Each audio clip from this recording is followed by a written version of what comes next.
Hello everyone and welcome to another episode of Rob's video blog. Just to let you know, the YouTube channel has been migrated over to its own dedicated YouTube channel.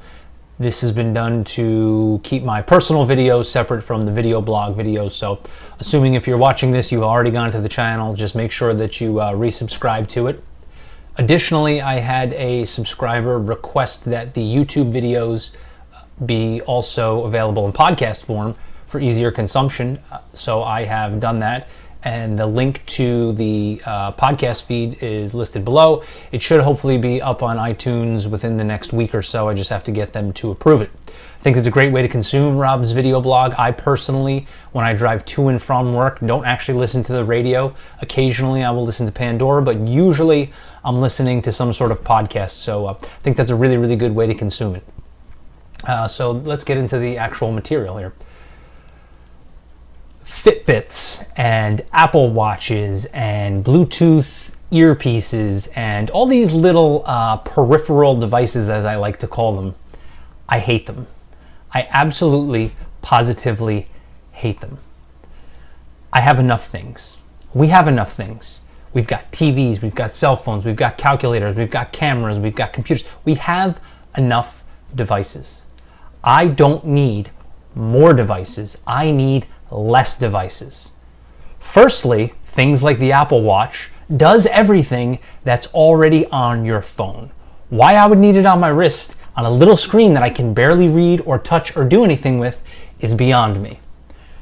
In regards to the Fitbit, pretty much everything that the Fitbit does, other than maybe track your heart rate, your cell phone can already do. They already have an app for that.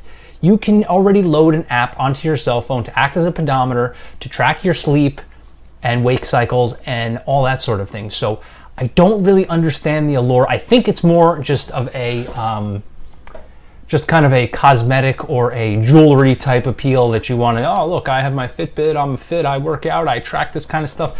To be honest with you, I mean, I work out a lot. What kind of information are you really going to glean from your Fitbit other than maybe like your heart rate when you're working out, which I guess is a reasonable use, but for $100 and some odd for a Fitbit, it's kind of crazy. You can get a heart rate monitor that you stick on your wrist for like 25 bucks and you get a mechanical pedometer for like $5. It'll give you pretty much the same exact information, and it doesn't have a battery, and you don't have to charge it. You know, life is complicated enough. You got enough things to worry about. The last thing that I need is more devices. In fact, one of the best things that ever happened to technology is Bluetooth. Bluetooth audio specifically. When I get up in the morning and I go to the gym, I put my headphones on, I hit the Pandora button, and I listen to my music. I walk out the door, I get in my car. As soon as I turn my car on, my Bluetooth automatically pairs with my head unit, and the music comes out in my car. And it's playing and I'm driving and I get there, I turn the car off, I open my car door, my phone automatically detects that it's no longer playing through Bluetooth, boop, pops right back in through my earbuds. I walk into the gym, I do my workout. I mean, it's totally and completely seamless. And if I want to go somewhere else and somebody's got a Bluetooth speaker and we want to play music, boop, hit the button, Bluetooth, it's fantastic. You have your audio wherever you want. That is excellent. Less devices. I don't now need a Walkman or a CD player or an MP3 player. It's already integrated into one device. And I really feel that the future, and they're already starting to do it, is a wireless communication similar to Bluetooth for video. So all your video content will literally just be streamed from your phone, and it'll just be a matter of what monitor am I going to put on as my computer screen, my TV, a projector, whatever the case is.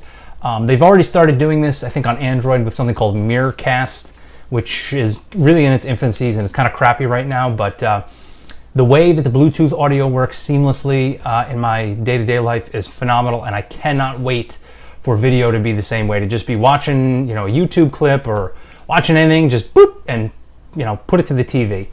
There are some apps that do that, like YouTube. I know if you have like a Roku or Apple TV, you can kind of do that sort of thing, and it's crazy convenient. It's really, really excellent. So enough with the peripheral devices. I don't need more peripheral devices. I need more functionality out of the devices that I already have. So while we're on the topic, talked about how I go to the gym. I started going to the gym in the morning at 5 a.m. And I did this kind of as a choice and also out of necessity.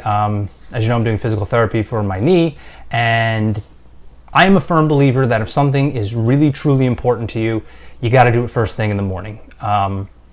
There's no excuses first thing in the morning. You get up, especially when it's 5 o'clock in the morning, it's dark. What else are you going to do but the most important thing? Working out to me is very important, especially rehabbing my knee. So going to physical therapy before work 3 days a week has required me to get up at 5 a.m. and go to physical therapy. Now that I'm only going 2 days a week, I am able to start going to the gym. And I've been going to the gym at around, I get to the gym usually around 5:20, 5:30. And I will say it takes a little while to get used to working out that early in the morning. It took maybe 2 weeks for my body really to kind of wake up and be ready to work out. I find having a little bit of caffeine, a cup of coffee before you go to the gym really seems to help. I have a glass of grape juice also. Lot of quickly digested sugars in there, which really helps for your workout. But by and large, I work out relatively fasted. The nice thing, aside from getting it out of the way and not having excuses because you've had a really rough day at work and you're physically and mentally exhausted at the end of the day, so you don't want to go to the gym, aside from doing that and getting it out of the way, which is phenomenal, when you go to work and you've already got more done before anybody in the office has even showed up, it's fantastic. Just kind of really sets your whole day off. You're more alert in the morning. Works really well. I've also found, for whatever reason, I think it's because my nervous system gets a little bit more time to rest and repair, that I need less sleep. I used to barely be able to get by on a good 8 hours of sleep. Now I'm getting by more on 7, 6.5 some days. If I do it consecutive days, I'll have trouble, but I can get away on less sleep now too, which is a good thing because I do have a baby girl coming very, very soon, so that's really helpful. And the last thing about going to the gym really early in the morning, and probably one of the best if you go to a gym that can get very packed, is the type of people that go to the gym in the morning. The type of people that go to the gym at 5, 6 o'clock in the morning, they're just a different group of people. And I think if you are the person who's motivated enough and has a schedule to where you really need to get up before work and work out, you'll appreciate the type of people that go to the gym in the morning. You don't have young college kids and usually not big juice heads and that sort of thing. I find people are more respectful in the morning, probably because, I don't know, they're maybe just not as awake as they are in the afternoon. But it's just a whole better experience, totally different experience. Really, really good workouts, better people, nicer people at the gym, and getting it out of the way is